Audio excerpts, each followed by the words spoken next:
Good morning. It is Thursday, the 1st of October 2020. Welcome back to the best On Ground Weekday Kickoff. My name's Pete Fairbairn, and as always, I'm joined by one of Australia's top sports journos. And today, a real treat, someone who I've been fortunate enough to work with for close to a decade and call a friend for that time as well. She is one of the top journalists in the country. Welcome down in Melbourne to Mel Woods from AAP. How are you, Mel? Thank you for the invitation, Pete. Yes, I'm really well. Melbourne, maybe that's not the best place to be at the moment, but yeah, things are tracking along okay. Well, you've been working exceptionally hard because I see your byline appearing, more than most journos. So it's good to know you've been putting that time in lockdown to good use. We've got some big stories to talk about today, of course. As we edge closer to the Bledisloe Cup, we've got AFL and NRL finals kicking off this weekend. In the AFL's case, it's tonight, and that's where we're going to start today with a story from friend of the show, Courtney Walsh, in the Australian. And Courtney's looking at the Port Adelaide Geelong match tonight, and just what a massive game that is. Of course, qualifying final, and the winner of that match tonight at the Adelaide Oval will go through to a preliminary final. Port Adelaide, the minor premiers this year, finishing on top of the table for the first time since 2004. Geelong, we know their record under Chris Scott has been quite remarkable since he took the realm in 2011. They won a premiership that year, and his winning record with the club is close to 70%, but they haven't won a premiership since 2011. And that's one of the knocks on him, that they haven't been able to capitalise on a period of sustained success and turn that into more premierships. It's a big chance for them this year. And to many, they say it's the last roll of the dice, because you look at this Geelong team and how experienced it is, and you wonder how much longer they'll be able to continue to perform at this high level. Couple of quick stats for you, Mel. Geelong will step out on Thursday night. Unless there's a late change, it will be the oldest side ever in terms of average age in VFL, AFL history for a finals match. They would have been even older if the Cats had stuck with Jack Stephen, but the former Saint has been dropped to make way for Tom Atkins. Port Adelaide, the flip side for them, they got smashed by the Cats earlier this season when they met. The Cats thumped the Power by 60 points on the Gold Coast back in round 12, and Tom Hawkins had a bit of a day out. So they head into this match determined to show that they are capable and they do belong in that top echelon of teams in the AFL. Geelong lines up as the older side in VFL AFL finals history. They've got so much finals experience, and they're coming up against a Port Adelaide team that have barely featured at the business end of the season in recent years. How much do you think that will be a factor tonight, Mel? Look, I think heading back to Adelaide for the final is really going to work in Port Adelaide's favour. I know we talk about experience and the big games. A lot of pressure comes with these big games. So certainly Geelong have it all over Port Adelaide in terms of their experience. But 2020 is a whole new year, isn't it? I guess it throws up all sorts of things. But if you look at the Port Adelaide side, it's not like they're a bunch of rookies. They've got some great players in there. They've got the experience of, Ollie Wines and Travis Boak and Tom Rutcliffe, Robbie Gray. So it's not like, it's their sort of first dance or anything. So I think that they will have enough experience themselves to be able to match the Cats there. Yeah, you mentioned Rockcliffe, and he's an interesting one because it's his 204th AFL game tonight, and it's his first final. You can't help but wonder, and having not been in that cauldron myself, I guess I can't put myself in their shoes, but if he's got 204 games of AFL experience behind him, I'm fairly sure the occasion's not going to overawe him tonight. Yeah, that's right. And, they're going to have so many fans behind them. I just think as long as they can, really sort of contain Tom Hawkins, who, like you said, did so much damage the last time they played, they're a real chance. And, you talked about the Cats being the oldest team ever to play in a final. I think maybe they're just that little bit too old, coming from me, who's quite a lot older. But you know what I mean. Like I think they, I think that they may be exposed a little bit by Port Adelaide, who are so hungry for success. Yeah, so hungry for success, and the amount of dash and dare in that youthful, exciting Port Adelaide side. I actually think you might be right, and as things currently stand, I have tipped Port Adelaide, but as per usual with my football tips, that could change right until the last minute.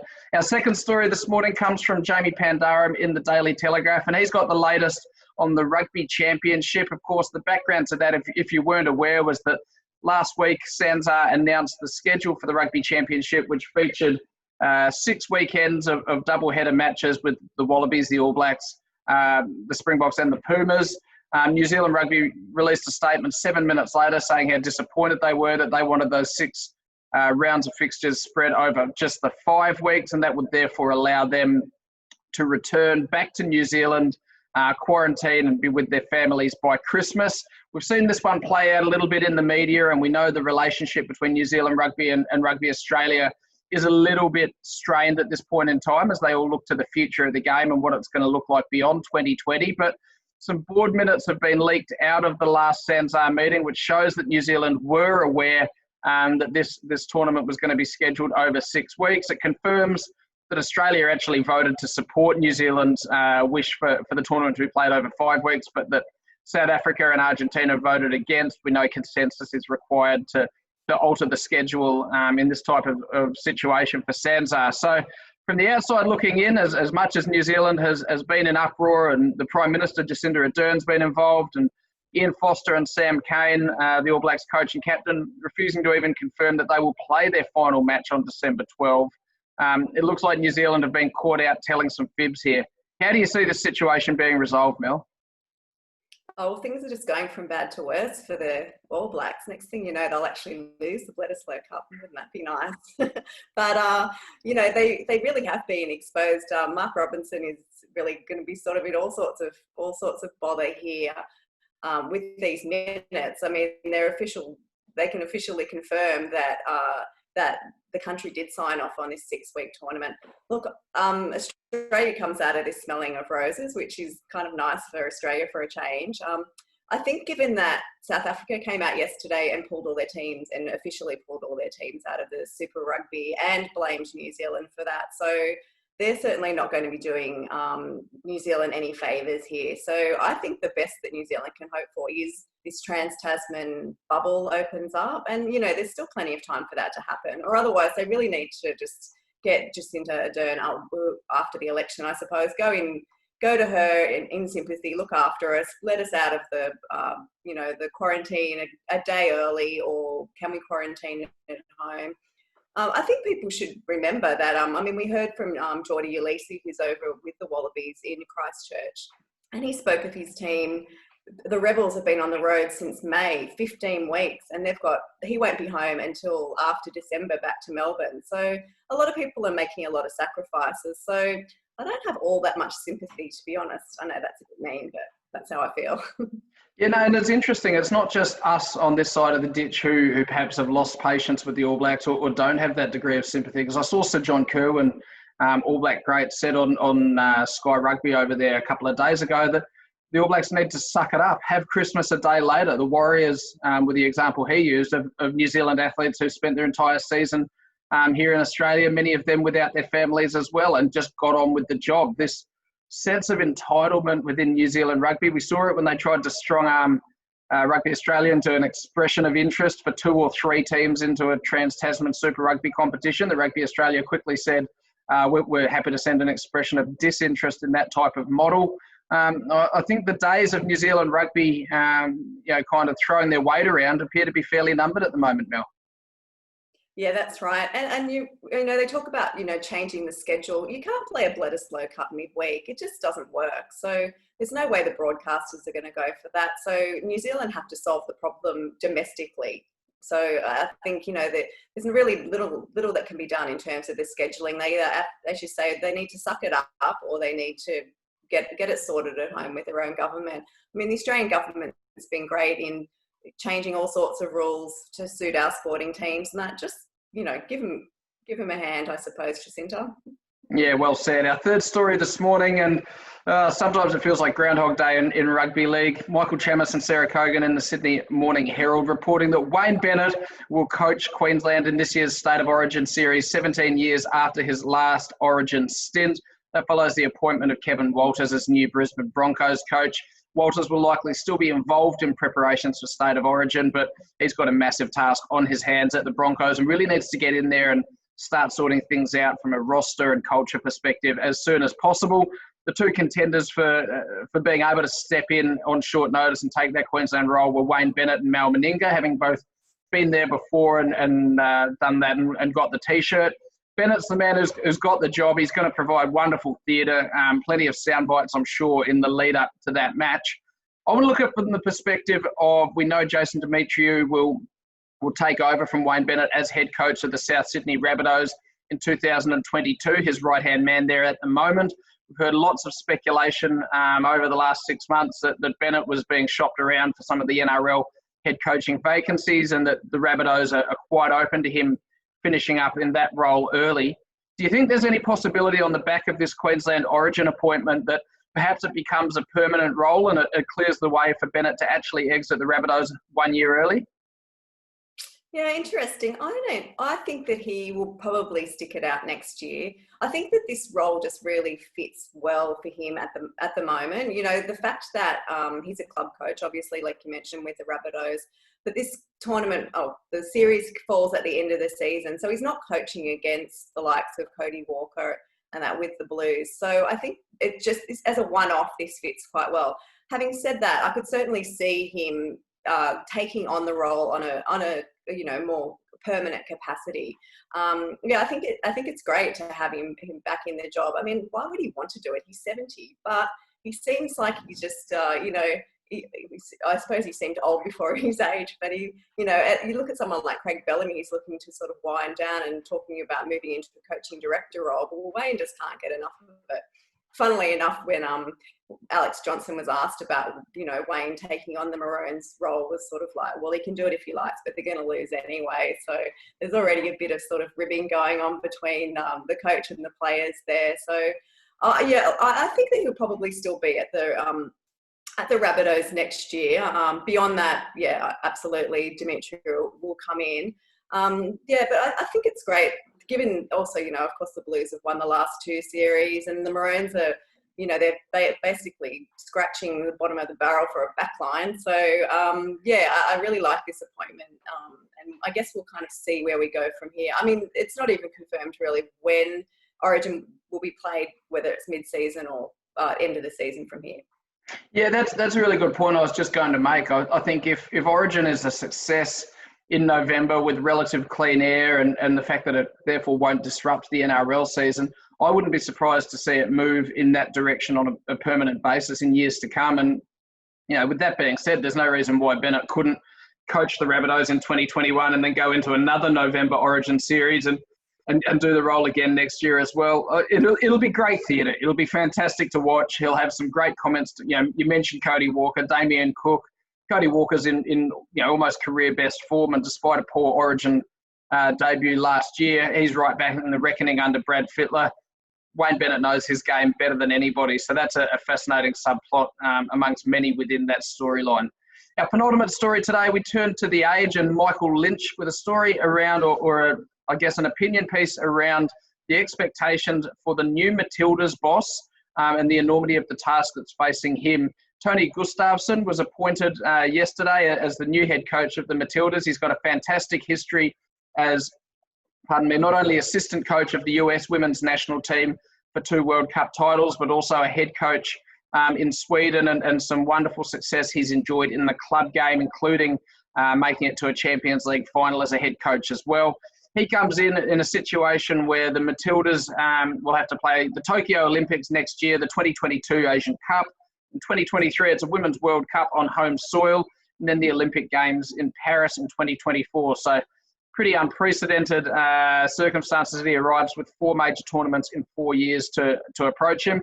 We know the Matildas team is full of talent. Sam Kerr is one of the best-known names in the women's game. You've got Ellie Carpenter and Steph Catley and Caitlin Ford and all these superstars that have helped propel the Matildas to being undoubtedly one of the most popular sporting teams in the country and one of the most feared women's football teams on the planet. That being said, they haven't really won anything of note. And Michael Lynch saying that basically the end result, maximise the Matildas' undoubted abilities so that the end result is even better than the sum of its excellent parts, which hasn't always been the case. In other words, you've got the talent, now you've got to get the results. Do you think that's a fair level of expectation being placed on Tony Tony Gustafsson, sorry, in order for the Matildas to maximise this golden generation and win some silverware? Well, yeah, I like this appointment. If you can't get Jill Kerr, which that would be nice, then of course go for her assistant coach. Obviously, she led. They sort of teamed up to lead the US to those 2 World Cups, and so it's a great appointment. And it's really nice to sort of have that 4-year appointment, because I think we're up to our 3rd coach in about 2 years with the Matildas. So I really like the fact he's locked in for 4 years. You can't really expect too much of him at next year's Olympics, given that I think he only joins the Matildas in January. So he really isn't going to have much lead-in time. I think we also need to remember the Matildas are ranked 7th in the world. So, it's a big ask to sort of pointing towards winning the Olympic gold medal or the World Cup. But given that next World Cup is in Australia, it'd really be nice to see them as contenders there. So, they're putting all the tools, giving him all that. He's there to sort of, great appointment with the coach. They've got a great side. So, let's see what they can do. Yeah, great to see James Johnson, the Football Federation Australia Chief Executive. He said from the outset of this coaching search that they were going to get an excellent candidate for the role and that there was a lot of interest in it. And, I think it was a superb appointment from the outside looking in, and not being an expert on women's football. You'd like to think the Asian Cup, at a minimum, would be the type of trophy that Gustafsson would be aiming to win. And it'll be just fascinating to see. That 2023 World Cup is going to be the single largest event for football, I think, in this country's history. And it'll be interesting to see how the Matildas deal with the expectation of playing on home soil. Our final story today comes from Matt Logg by the News Corp Australia Newswire. This is one that I'm happy to admit caught me a bit by surprise when I saw the confirmation yesterday that allegedly the new Tasmanian NBL team name will be announced today, and they will be called the Tasmanian Jack Jumpers. For those who aren't aware, a jack jumper is a species of venomous ant native to Australia and most commonly found in Tasmania. As the name suggests, it is known for its ability to jump long distances. The Tridents was the name that was favoured by many to get the opportunity. The Pride and the Mountaineers had been in a competition online where you could vote for what you'd like to see the Tasmanian team named. Tigers and Devils were not considered due to their respective links with cricket and AFL, but I don't think anybody anticipated the Tasmanian Jack Jumpers entering the NBL competition. And from my perspective, I look at it and I think it's a great initiative to be embracing the state of Tasmania and bringing them into a competition that's growing at a good pace and evolving into a really professional setup. But I'm probably with a couple of former Boomers greats in Chris Anstey and Andrew Bogut, who both took to Twitter to vent their disappointment in the name, the Jack Jumpers. What do you think, Mel? Have the NBL got this one wrong, or do you like the Jack Jumpers? The Jack Jumpers. I thought it was a joke. They had 10,000 entries for this, and this is what ended up being the winning entry. So, but you know what? We're talking about it. If they'd called them the Tridents, it would have been just a line in a story somewhere. So, in that way, they've really sort of, caught everyone's attention. Apparently, these ants are quite nasty little buggers, and they do jump very well. So maybe they are a good fit. I did read that they've killed 4 people in the last 20 years or whatever in Tasmania with anaphylactic reaction. So, they obviously do have a bit of sting. So, I don't know. I'm not really sure the Jack Jumpers. Maybe we can call them the JJs or something. Well, there is still time. The announcement isn't official yet, so there is still time for us to be told it was a prank. First of the month, you never know. Stranger things have happened.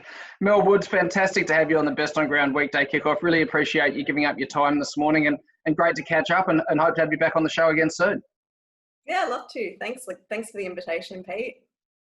Awesome. Thanks so much for watching and listening to the Best on Ground Weekday Kickoff. We'll see you again tomorrow on Friday with the Sydney Morning Herald's Phil Lutton. Take care. Have a great day.